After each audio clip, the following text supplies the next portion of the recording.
भक्तों का हाल देख के हमें इनके भगवानों पर बड़ा तरस आता है। इन्होंने अपने लिए जिस ब्रह्म के जिस स्वरूप की कल्पना की है,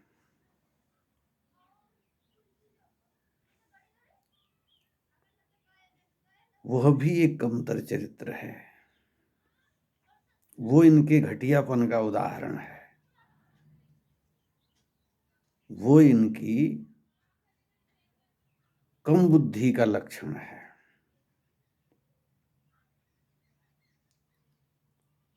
धर्म को भक्तों ने, खास तौर पर रामानंदी और उससे भी बढ़कर कहिए कि वैष्णवपंथी भक्तों ने,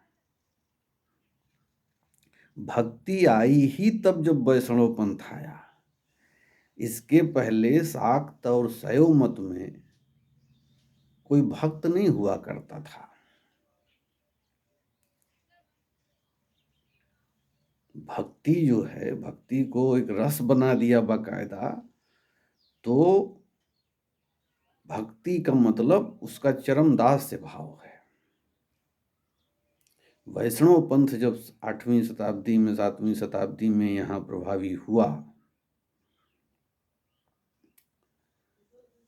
तो उसने फिर इसको महिमा मंडित किया, दास्य भाव को महिमा मंडित किया।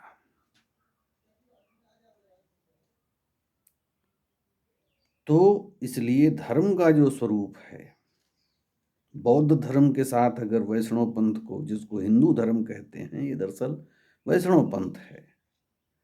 ये ब्राह्मणों का अपना प्रपंच है। इसका शैवों से, शाक्तों से, कापालिकों से, बौद्धों से, जैनों से तीखा मतभेद है। और कई बार तो ठीक उल्टी बात है। बौद्धों के साथ, खास तौर पर हिंदू की अगर तुलना करें, तो आप पाएंगे कि दोनों के विचार एक दूसरे के ठीक विपरीत हैं। तो इसलिए धर्म का एक घटिया संस्करण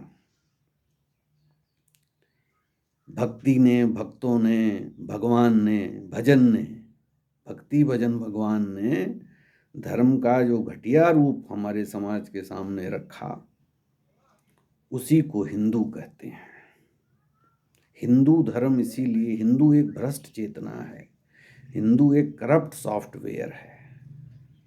इसीलिए हिंदू धर्म के जितने अनुयायी हैं, ये सब कम बुद्धि के लोग हैं। इनकी दुनिया संकुचित है। इनका धर्म, इनका अध्यात्म, इनका भगवान, ये सब कमतर है। छोटी दुनिया के लोग हैं। ये कल्पना भी उच्चतर और व्यापक किस्म की, बृहद किस्म की, त्रिकालजयी किस्म की कल्पना भी नहीं कर सकते। इनका दिमाग इस तरह से मारा गया है, इस तरह से मुरझा गई है इनकी चेतना, कि ये कल्पना भी कोई ग्रैंड किस्म की नहीं कर सकते। इनकी भव्यता और दिव्यता भी घटिया किस्म की है। धनुष बाणधारी एक लफंगे को भगवान बना के पेश कर देने में समझते हैं कि यही दिव्य है। जितना ही वो सांड की तरह, गोरू की तरह फनफनाता हुआ दिखे, उतना ही बहादुर है। इनका सौंदर्य बहुत दूषित है। हम ये बात कहना चाहते हैं। ये भ्रष्ट चेतना के लोग हैं। तो भक्तों ने जिसको धर्म के रूप में प्रतिष्ठापित किया, वो इस समाज का धर्म नहीं था। लेकिन आज की तारीख में आप देखें तो बड़ी तादाद ऐसे लोगों की है जो इसी हिंदू को, इसी वैष्णव पंथ को धर्म समझते हैं। और ये समझते हुए ये बताते हैं कि धर्म को राजनीति से अलग होना चाहिए। तो इसका मतलब ये हुआ कि न तो वे धर्म समझते हैं, न राजनीति समझते हैं। और इसमें केवल राजनीतिक दलों के ही नहीं, इसमें बुद्धिजीवी भी शामिल हैं।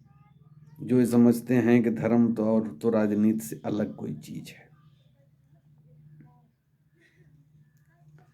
धर्म जो है एक राजनीतिक संस्था है। एक खास समय में और उस समय की समाज की जो सामाजिक राजनीतिक जरूरतें हैं, मजबूरियां हैं, स्थितियां हैं, वो सब मिल करके किसी धार्मिक संगठन को खड़ा करते हैं। एक शब्द में अगर एक जुमले में कहना चाहें तो धर्म का मतलब मूल्य तंत्र, वो वैल्यू सिस्टम जिसको नियम की तरह, सिद्धांत की तरह उसके अनुयायी मानते हैं, वो धर्म है। जैसे हिंदू कहे जाने वाले लोग ये जो क्षमा, दया, करुणा, ममता, संयम, परोपकार इसको जो मानते हैं, तो ये धर्म है इनका। क्षमा दया का मतलब कि भेदभाव, ऊंच नीच का मूल्य,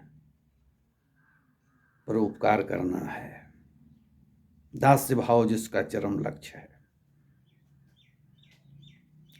तो इसलिए धर्म के नाम पर बौद्धों के देश में ये घटियापन हुआ, जहां धर्म की और मूल्य तंत्र की इतनी व्यापक, गहन और विस्तीर्ण कल्पना है, उसके अनिर्वचनीय विस्तार की बात है। अद्वय चित्त तरुवरः गौत्युमणि वित्थार, कि आद्य चित्त जो है वह तरुवर है कि गौत्युमणि वित्थार, तीनों लोक में जिसकी शाखाएं फैली हुई हैं। अपभ्रंश का कवि ये बात 9वीं शताब्दी में कह रहा है। लेकिन उस विस्तीर्ण और अध्यात्म के व्यापक गहनतम स्तरों तक पहुंचने की औपनिषदिक जो हमारे विद्वान थे, उनकी जिज्ञासा को, उनके प्रश्न को, उनकी दृष्टि को जब मूर्ति में, परलोक में, पुनर्जन्म में संकुचित किया गया, तो धर्म का एक घटिया संस्करण खड़ा हुआ जिसको हिंदू कहते हैं। यह एक राजनीतिक कार्यवाही थी जिसको सामंतवाद कहते हैं। सामंतवाद जब यहाँ गठित हुआ, अपने रूपाकार में आया, वयस्क हुआ, तो उसने धर्म का एक घटिया स्वरूप समाज के सामने पेश किया और उसको बाकायदा बहुसंख्यक समाज को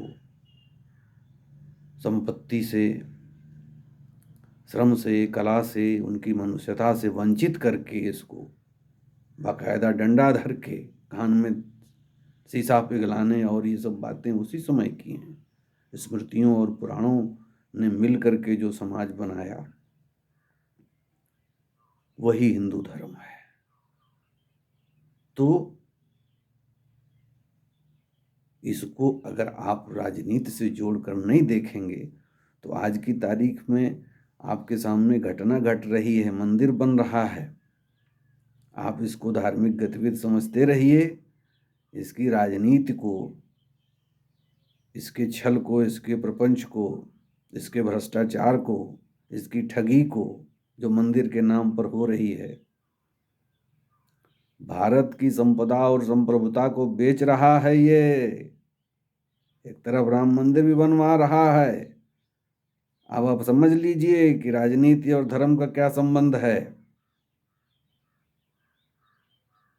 हमारे समय का बुद्धिजीवी वो इतिहास बोध से जैसे विहीन हो गया है। इसलिए ये कठिनाई खड़ी हो रही है कि